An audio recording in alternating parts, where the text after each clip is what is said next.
Hi there. If you're listening to this message is specifically for you. Thank you for listening to The Cob. I'm Sharan and I co host this with Sudeep. We've been at it for some time, and we really want to thank you from the bottom of our heart for listening to us and making us reach thus far. And we'd love to know a lot more about you and what you would like to hear from us.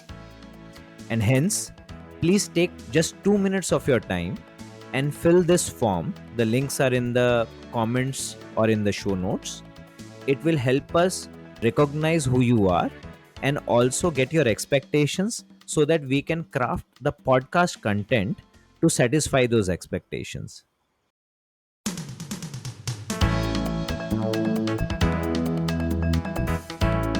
Welcome to Cobb, Conversations on the Business of Brands with Sudeep Chawla and Sharvan Raghavan.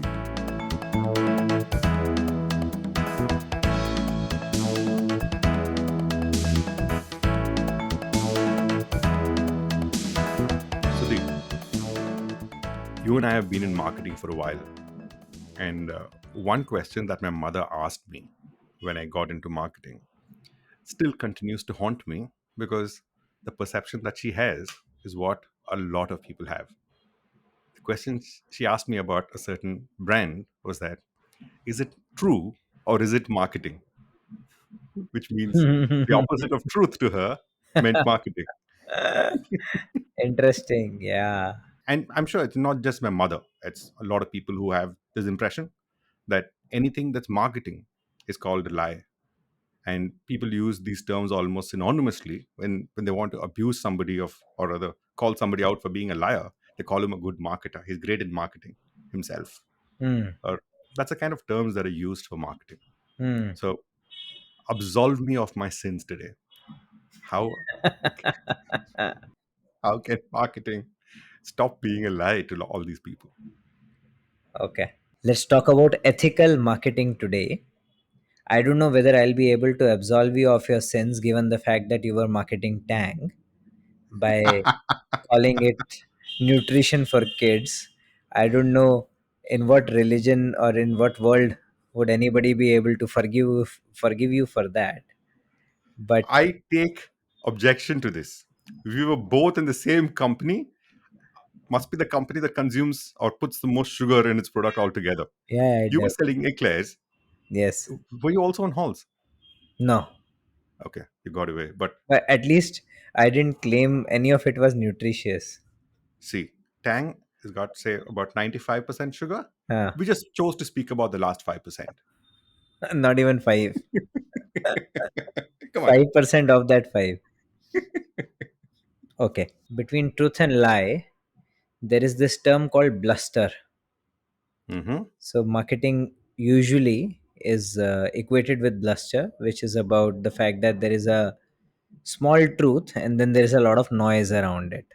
Exaggeration. Exaggeration. Yeah. When I was thinking about this topic called ethical marketing, one of the first things that came to my head also was that the word ethical and the word marketing usually don't occur together in the same sentence That's an oxymoron to most people. to most people. Yes. However, with growing consumerism, Mm-hmm. uh, India will see lot many brands which will try to woo consumers, Mm. homegrown brands, MNC brands, etc., etc.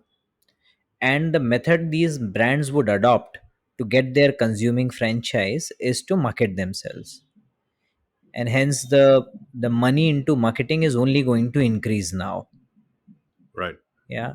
Now, so therefore, it was bringing me to the fact that if there are a lot of budding marketers who are listening to us, we should possibly, from our experience and whatever we have seen thus far, maybe talk to them about ethical marketing. Yeah. Sure. And what can they do about it, and that's why I picked it up. Mm-hmm. um, the second reason for picking it up was some of the recent controversies about claims by products. Right. Yeah. And this food farmer and few other so-called evangelists picking up speed on this one. The de-influencers, as they call them today. Yeah, whatever you might decide to call them. A lot of focus might be on product claims, Right. but I wanted to bring the focus on many other facets of ethical marketing. Mm-hmm. Yeah, it goes significantly beyond product claims. Hmm. Right now, when we were exchanging the banter about Tang, we were again Hmm. going back to product claims. Right. And hence, I thought that it will be a good idea to talk about product claims and beyond, Mm-hmm. and what is it that marketers can do. Let me first ask the first question to you. Who do you think pays for marketing? So I'm the audience voice here. And who pays for marketing? The brand does, the company does. Fair.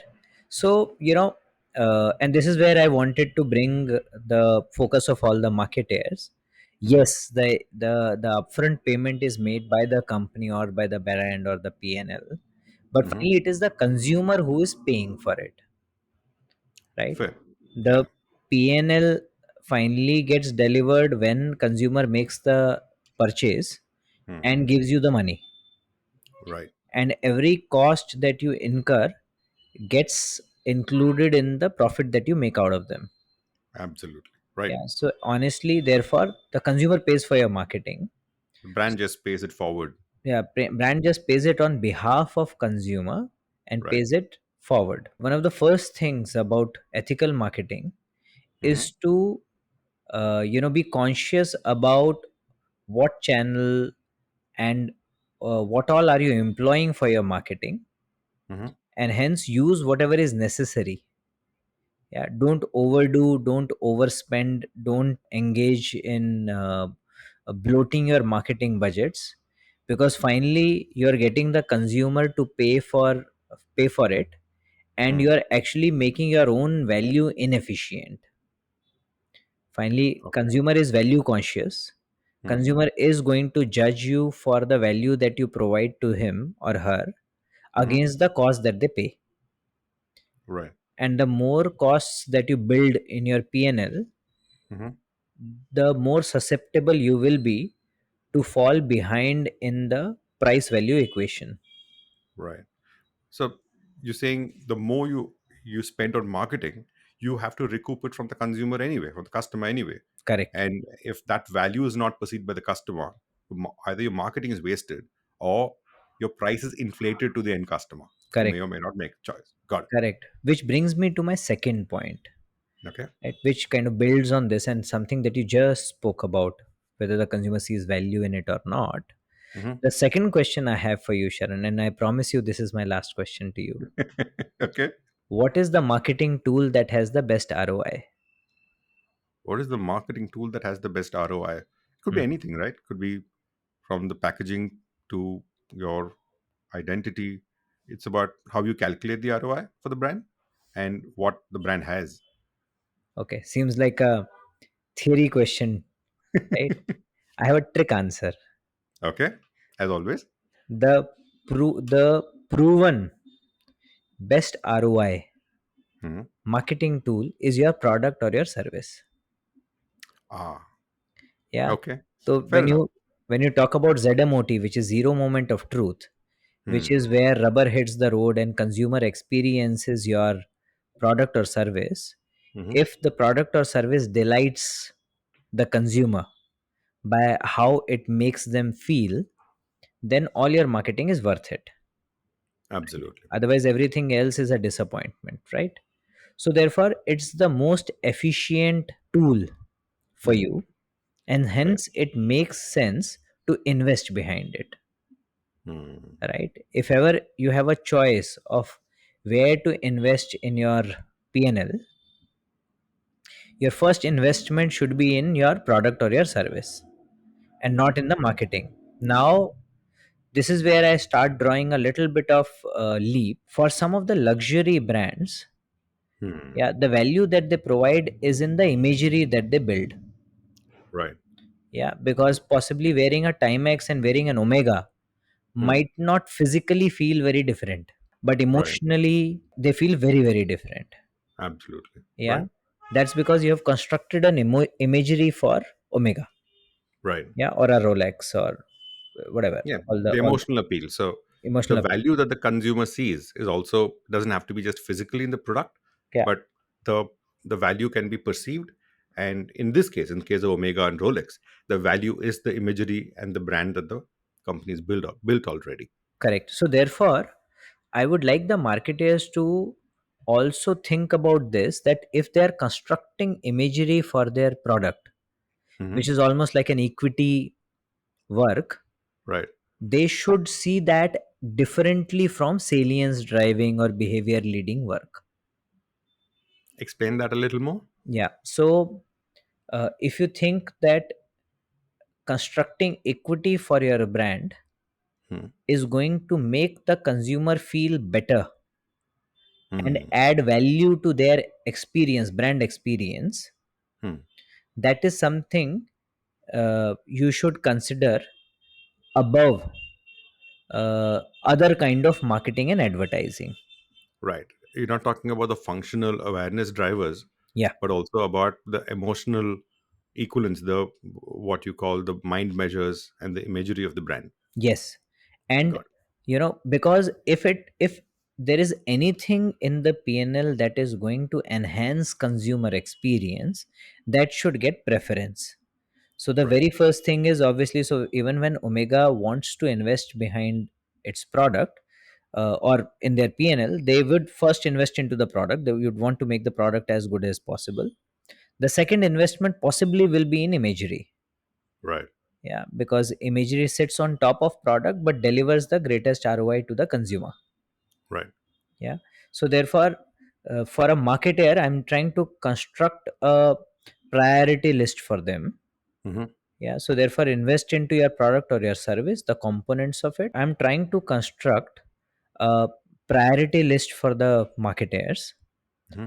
uh, Even when Omega wants to invest into their PNL, they Hmm. will invest behind their product, and then they will Right. invest behind the imagery of the product, because imagery creates significant ROI for the consumer. Right. So for a marketer, the first thing is to invest behind product or a service. The second thing that you should invest behind is anything which enhances that product or service. Yeah, Right.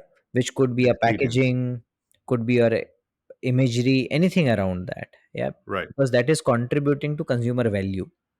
Everything Absolutely. else is consumer cost. Right. In fact, you did bring it up in one of our previous episodes where you said whether you're in the product or service business, you are in the experience business. Correct. Correct. Yeah. Anything that enhances the experience is not necessarily just advertising expense, but is the experience enhancer, and Correct. therefore is part of the should be seen as in line with what the product is delivering to the consumer. Correct. So Perfect. these are the first two things. Now, third is an obvious one, which is around your claims. Yeah. You make absolute claims, you make relative claims in categories which are competitive. Hmm. Now, a number of those claims could be led by, could be prompted by what the competition or other players in the category are claiming. Right. Yeah. And that's where the consciousness of the marketer comes into play. Okay. Yeah. So ideally, a marketer should resist the temptation of being led by the competition into saying something that they are not comfortable about. Hmm. Yeah. And therefore stick to facts and stick to what you think will be understood by the consumer. Hmm. Yeah, I was quite So, impressed by something that I heard, in when somebody was recounting about practices that Amazon follows. hmm. And one of the things they said was that in every meeting, Jeff Bezos always keeps an empty chair in the boardroom. Hmm. Yeah. And he says that this is the chair that represents the consumer. Hmm. So he wants everybody to know that the consumer is sitting in the meeting, and therefore we are all custodian of the consumer. Hmm.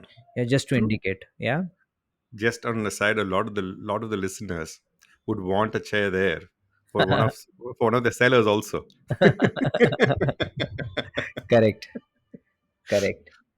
So therefore, the fact is that marketers are supposed to be custodians of consumer Hmm. inside the company. Right. And hence, I would urge all marketers to think about their marketing from consumers' point of view. That if Hmm. I say this, what will the consumer understand? Right. Yeah. Don't So, be satisfied with just saying that I'm not saying anything wrong. Now, if hmm. the consumer misunderstands, it is their problem. Frankly, it is your problem, Okay. So right? I've got two questions here. Yeah. So one on what you mentioned, the competition, right? Yeah. We are in a capitalist society, a little less than in the US, and we are competing with others. And if my competitor is making crazy claims, okay, let me not say crazy claims, claims that are fine by legal requirements, but not necessarily by ethical requirements, will I not lose out on that business to this consumer? I would like to believe, Sharon, that you would lose out in the short run. You could Mhm. lose out in the short run, but Mhm. only till the consumer finds that out. Yeah. So, Okay. therefore, if it means so much to you, possibly you should run an awareness campaign. Hmm. Yeah. That beware of wrong claims in this category. Yeah. Brilliant, because that actually takes me to my next question. Mm-hmm. And this is regarding, it goes back to the product and the experience also that Hmm. you mentioned. This is the frozen dessert versus ice cream issue. Yeah. Yeah. Amul has run multiple campaigns saying we are real ice cream. Yeah. And Levers has gone in and said they even sued Amul, and Amul kind of lost the case. And Hmm. Amul can no longer make that claim, or rather, they can claim that they are real ice cream, but they cannot put down Unilever's as frozen dessert Hmm. because it's considered ice cream in other markets. Hmm. Now, in his book, uh, Mr. Sitapati writes in CEO Factory, he's Hmm. written about, he looks at the output of the ingredients and not necessarily of the input of the ingredients. Hmm. For example, if there is a, say, a Turkish baklava that's Hmm. being done Hmm. by Unilever, or Hmm. rather, that's his belief, and that's what Unilever believes in, is what he Hmm. says in the book, Hmm. where if there's cheese required in the baklava, Hmm. as a marketer, I'm required to deliver the experience of cheese to the consumer, Hmm. and it doesn't matter if it is actually really cheese, because the experience is more important. Hmm. Now, I might not tell the consumer it is not cheese. I might Hmm. get around to it by saying it is cheesy Hmm. and not say it's cheese. Hmm. How is that okay? Because consumers believe it is cheese. I'm technically in the clear by saying I am not cheese. I'm just cheesy. Hmm. So how does this work? And what do you take on, what's your take on this practice of See, focusing on output? possibly to start with, I'm saying to each his own. Hmm. Everybody has their own moral compass. There are two parts to it. I thought Amul was also insinuating that a lot of the frozen desserts use palm oil, Hmm. and Right. palm oil is not good for health, right? Right. So one side is whether it is ice cream, frozen yogurt, nomenclature, yeah. Right. But the fact that you are feeding palm oil to people might not be a good thing to do, right? Hmm. So one is, to that extent, you create an experience. Don't call whatever it is not supposed to be called, but don't use any harmful ingredient, regardless of whether it is permitted in the country or not. Because regulations in India are always going to be a little loose. Hmm. People who are better educated, who are better companies, who know that these kind of arguments or these kind of ingredients are not allowed in other countries, should use that better judgment in India also. So that's one side of the thing. Yeah. Hmm. Hmm. Second is the example that you said about cheese or cheesy. I would always look at it from a consumer point of view. Whatever you say, I'm giving you a cheesy biscuit. Ask the Hmm. consumer what did they understand. If the consumer understood that there is real cheese inside, then there is a problem that you have, right? But isn't that obvious? Isn't that what consumers will take away? I don't know. But for I the will most never discerning ones. I will never hypothesize on the behalf of consumers. I will ask them. Okay. And that's a way for a marketer to clear their conscience and be in the clear on this one. Yeah, you can hide behind all the flowery language that you can throw at people, Hmm. but finally it's the consumer who should decide. If the consumer says that when you said cheesy, I thought there is going to be real cheese. And if you ask 100 consumers, 80 people say this, which Mm-hmm. means you are doing misleading marketing, as simple as that. My compass on this is consumer and nothing else, consumer understanding. Got it. Yeah. So that's the absolute real truth for me, because they are finally the people for whom this marketing is meant for. That's Got it. where I stand on the claims. Now, one part of it is wrong claims, deliberately making wrong claims, Hmm. right? Second part, which is your cheese or cheesy part, which is about hiding or overlooking. I remember at one point in time, there was a popular chocolate that was imported into India. Hmm. It had what is called as lake colors. Hmm. Yeah. Okay. Some colors called the lake colors, those colors aren't permitted in India. Oh, okay. Yeah.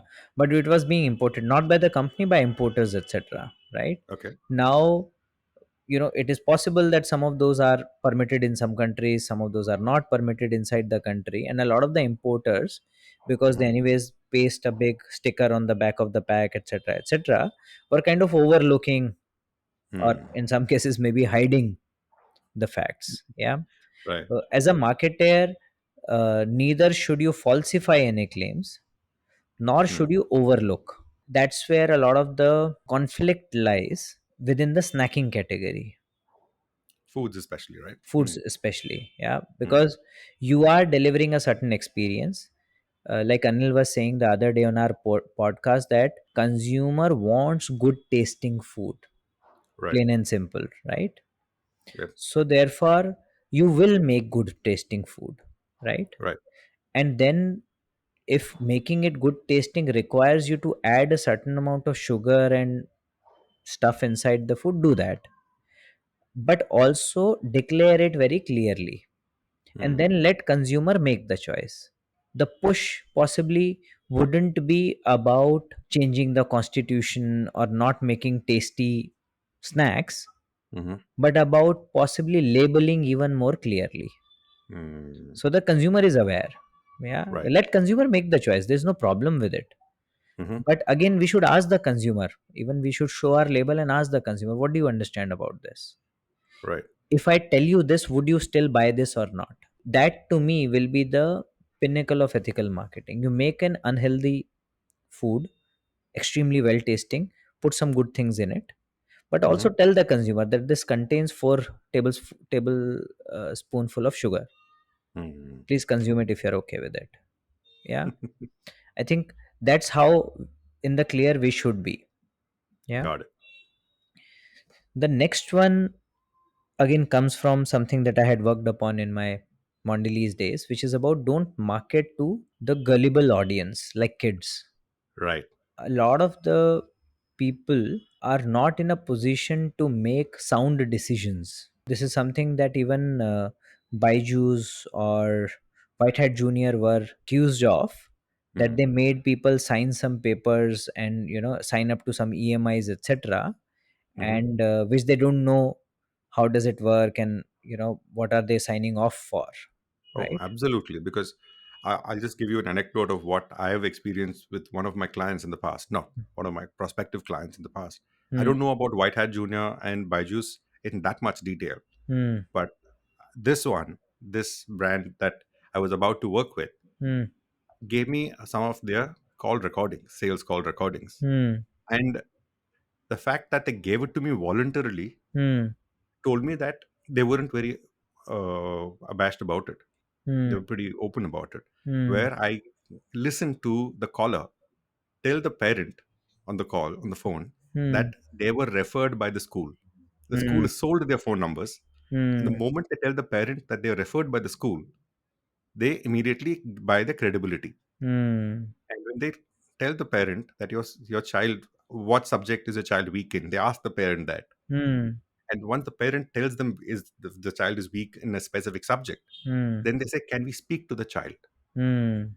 And they tell the child, they almost berate the child for being weak in the specific subject that the parent has told them about, and Hmm. scares them into signing up. Hmm. I mean, I'm not sure if it's coming across in the show, but I was aghast at what is happening. Hmm. And I declined to work with that client because of the call recordings that I got to listen to.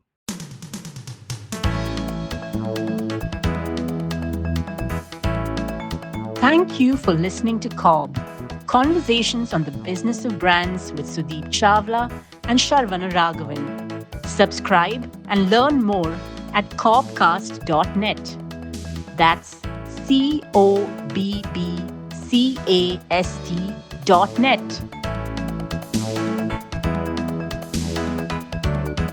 You should be the voice of consumer in the room.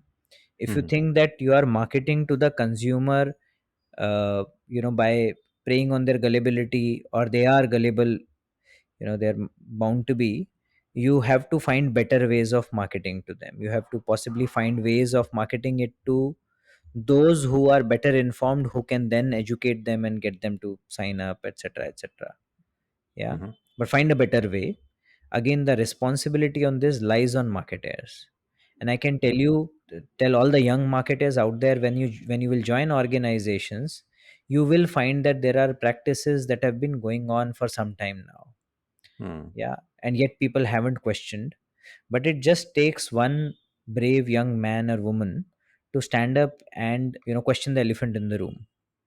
Right. Yeah, good organizations will take this as an invitation and possibly change Mm. or help you see the perspective, right?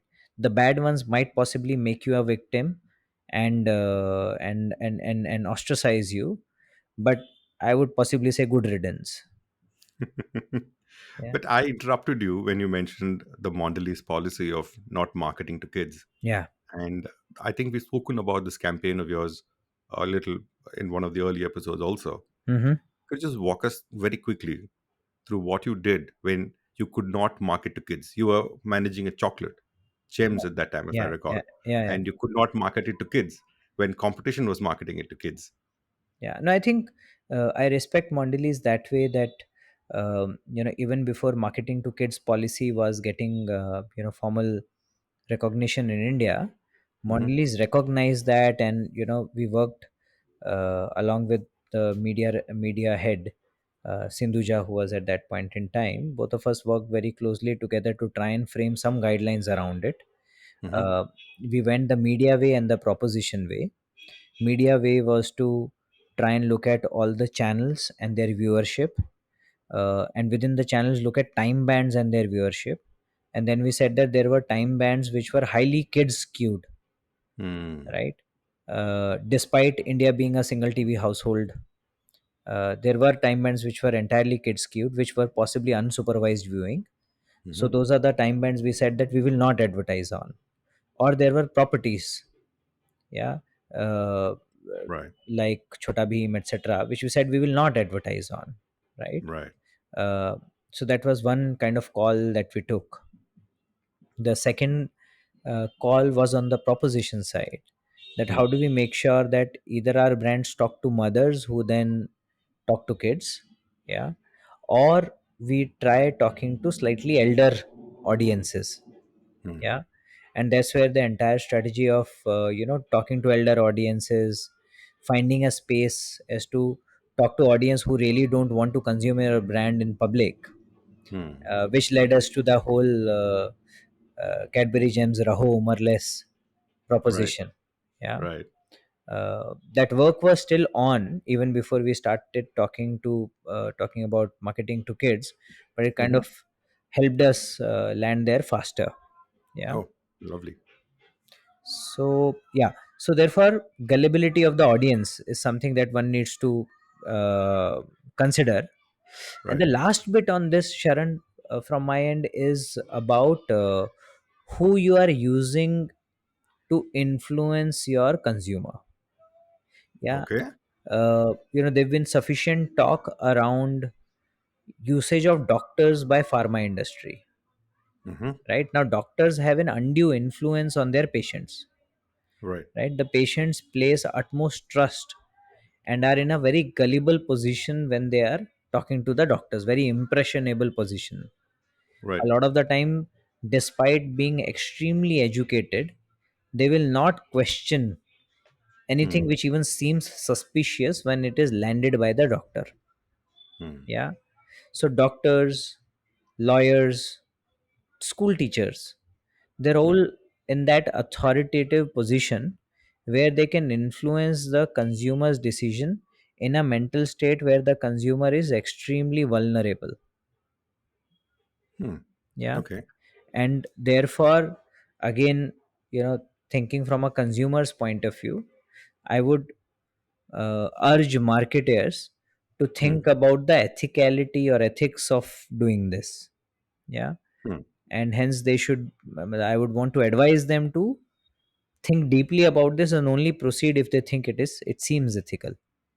But isn't this a little in conflict with the marketer's agenda to start with? Because the marketers are looking to drive, or rather, to leverage influencers to the consumer Yeah.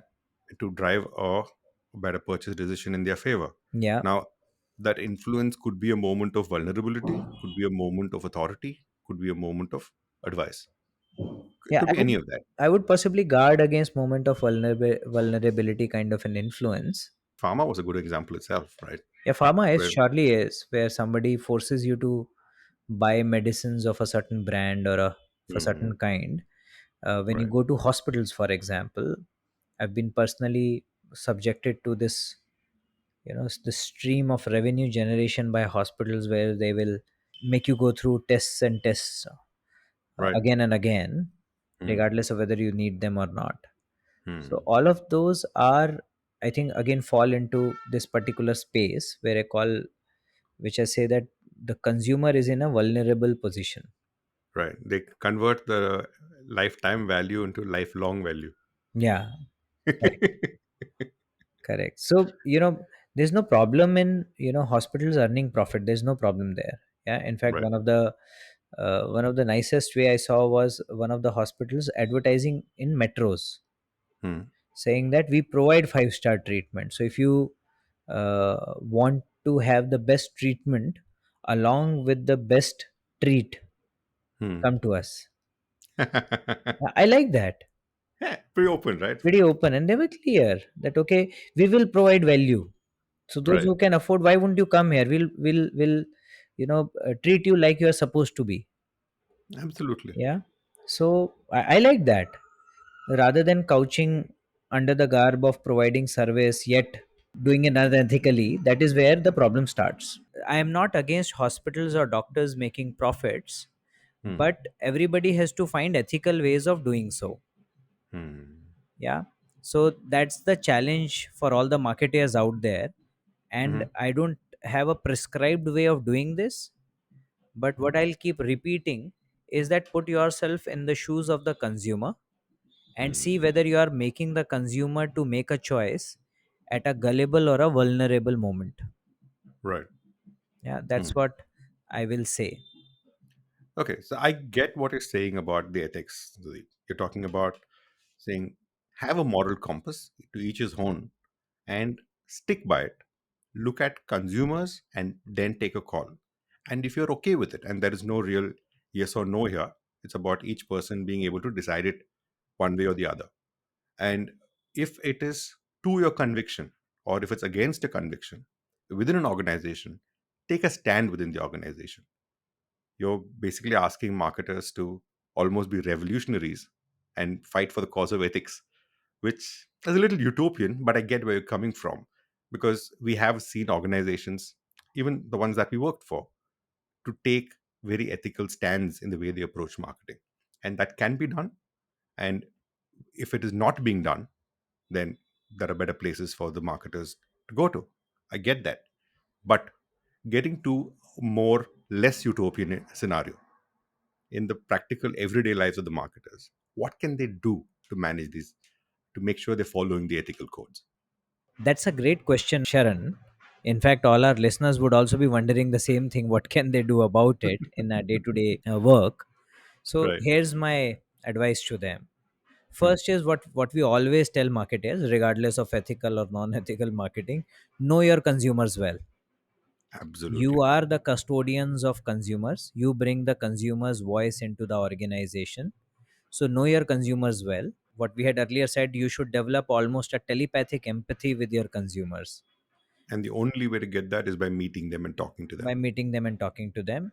And whenever in doubt, ask the consumer. don't think about what you're saying, think about what the consumer would understand. That's the most important Mm. parameter or barometer for you. Number two is, you might not have invented the product or the service that you're working on, but get to know all its components very well. What all Mm. constitutes the product and the service? Talk to subject matter experts, talk to Okay. R&D, talk to service head, talk to everybody who knows about it. Understand each component well, so that you are Hmm. able to judge which of those components adds how much value to the customer, and Hmm. whether it is constituted the way it is supposed to be constituted. Right. This is where the engineer in you comes out and talks to the marketer. Yeah. The third is PNL. Yeah, Hmm. as a brand manager, you might not be responsible for the brand PNL directly, Hmm. but get to know your brand PNL well. Okay. Understand what are the cost components which are getting loaded in the final MRP that you Hmm. are giving to the consumer. Hmm. And so therefore, question those cost components, see which of them needs to be brought down. Too Right. often, when the margin pressure comes by, marketers directly start talking about grammage reduction. Ah, right. Yeah, or that is the easiest thing to do, right? Hmm. The harder one is to look at other cost components and see why can't you reduce some of them. Yeah, Hmm. always keep this ratio of value adding components to non value adding components, and try to maintain or improve this ratio always.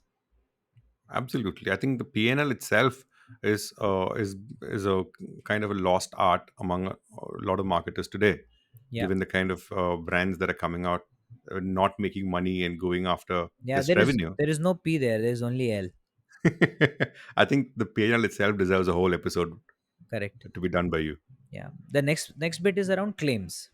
Hmm. Check and recheck your claims against your own facts that you know or you can research, against what you think the consumer would understand when they hear such a claim. Last but not the least, I would say that, whenever you're marketing, whenever you're constructing a proposition, whenever you're constructing a campaign, do it as if you are doing it to your own family. Hmm. If you're Right. okay to subject your family to the same treatment, then please subject the consumer to that treatment. I think that'd be the truest sense of conscience, right? Yeah. So if you do that, I'm sure all of our listeners are intelligent enough to then make the right set of choices. But the purpose of this episode should be to just tell them that they are sufficiently enabled, and they can dare to and should influence lot many aspects of product and service that they are selling, in Hmm. a manner that they are able to maximize consumer value, Right. and not engage in marketing that is unethical. Hmm. Right. I don't think you've absolved me too much of my sins, but I think what you've done, I like the two-part approach to this, where you explained about how marketing could be in the gray area and what marketers can do within the gray space to figure out their own moral compass. And if once they have their moral compass figured out, what actions they must take within and without the institution. Now, the second part actually is a little more fascinating, that to be an ethical marketer, you basically have to be a marketer first. And just putting your rigor into everything a marketer is supposed to be doing itself will give you enough information to make the right ethical decisions. I think that's a brilliant way that you captured especially the last part of it, saying how rigorous you must be in your marketing work. And what takes the cake for me is that treat the consumer like you would treat your family. I think that's perfect. Yeah, thank you. Thanks, Sharon. Hope everybody liked it. Please feel free to drop in your comments anything where you agree or disagree with us. We'll be very happy to listen to it, and possibly come back to you with a revised point of view if is deemed necessary. Yeah, Till then, thank you very absolutely. much. Thank you so much, Sudeep.